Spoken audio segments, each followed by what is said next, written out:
Hey, today I'm going to talk to you about the bare minimum morning habits and really how I got into starting my day right. And it's really for you if you feel drained in energy and pretty low vibe and straight into that kind of overthinking. I know for me, the negative chatter is the most in the morning. I wake up and it's like that same old story and the same old negative things, whether it was a situation yesterday that I was mulling over. And so it's really important for me to wake up and create a bit of space to kind of get out of my head and back into my body. And I wanted to share just 3 really like entry level morning habits to get into that you've actually kind of got time for, and they don't take too long. So firstly, drinking water. So first of all, when you're sleeping, your body is going through a detoxifying process. So when you wake up in the morning, if you have a big glass of water, then you're flushing out those toxins and rehydrating your body to feel more energized. So it gets your body moving. For me, I have a glass of water or my bottle of water next to my bed, and that's the first thing I do is have a big drink of water, and it's kind of like, okay, day started. And that kicks your body into daytime mode, maybe, like, rather than sleepy mode. And so it's a start anyway. And so morning stretches, morning movement. I haven't always been a morning exerciser. In fact, I didn't used to exercise really much at all. And mornings, as I say, I've kind of been a morning person, but didn't feel like doing much in the morning.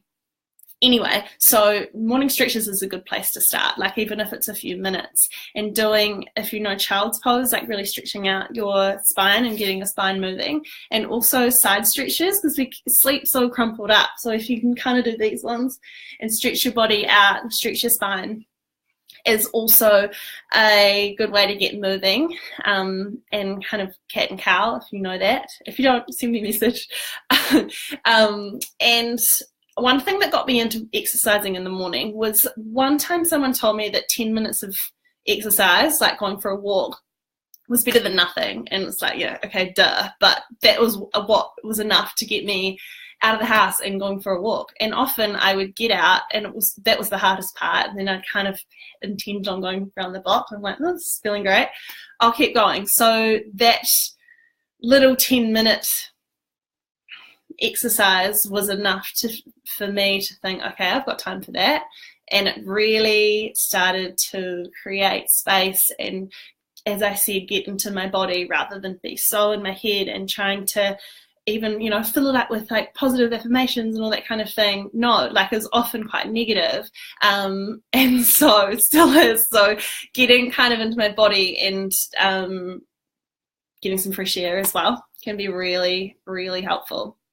And then thirdly, once you've had the space, is gratitude. And so practicing gratitude or appreciation or what you're thankful for is a simple process that is, the way it works scientifically is that the front of the prefrontal cortex is malleable, and it can change so that we are started to focus on the positive things.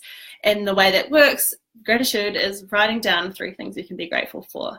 And I talk about this quite a lot. It's pretty powerful, and it could be something as simple as I'm grateful for bed, I'm grateful for warm clothes or a person or anything. So it's getting your focus onto things that feel good and looking for those feel good things rather than being stuck in the negative. And that way, what I mentioned about the brain is that it starts to look for those positive things throughout your day, and that way it can set you up to feel out of that overthinking, more into the positive mindset and energized because you've started moving your body and you've filled it up with some things that are pretty great. And to be honest, we've all got things to be grateful for, whether it could be really basic, like having a warm, safe home, and I could go on and on. But basically, to wrap up, those are things that literally got me started with creating what is a morning ritual, into now